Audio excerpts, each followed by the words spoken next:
নমস্কার, আমি আচার্য কেশব শাস্ত্রী।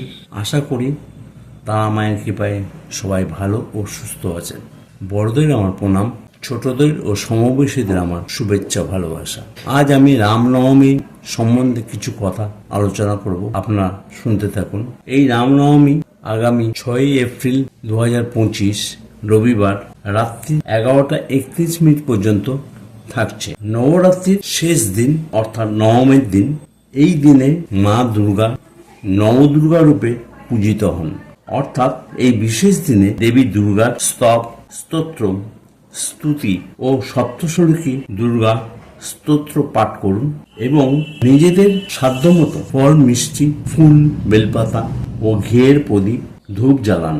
একটা জবা ফুলের মালা মা দুর্গাকে পরান এবং দুর্গার পায়ে ফুল, বেলপাতা এবং জবা ফুল, এই মন্ত্রটা আমি বলছি, ওম দুর্গে দুর্গে রক্ষিণী সাহা। এবার 3 বার ফুল বেলপাতা দিয়ে পুজো করুন।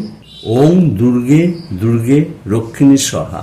যে কোনো একটা মনস্কামনা করে মা দুর্গার পূজা করুন এবং স্তোত্র ও স্তুত পাঠ করুন। ফল পাবেনই, ফল পেতে বাধ্য, কিন্তু একটার বেশি করবেন না। সবাই ভালো থাকুন ও সুস্থ থাকুন এই কামনা করি। ধন্যবাদ।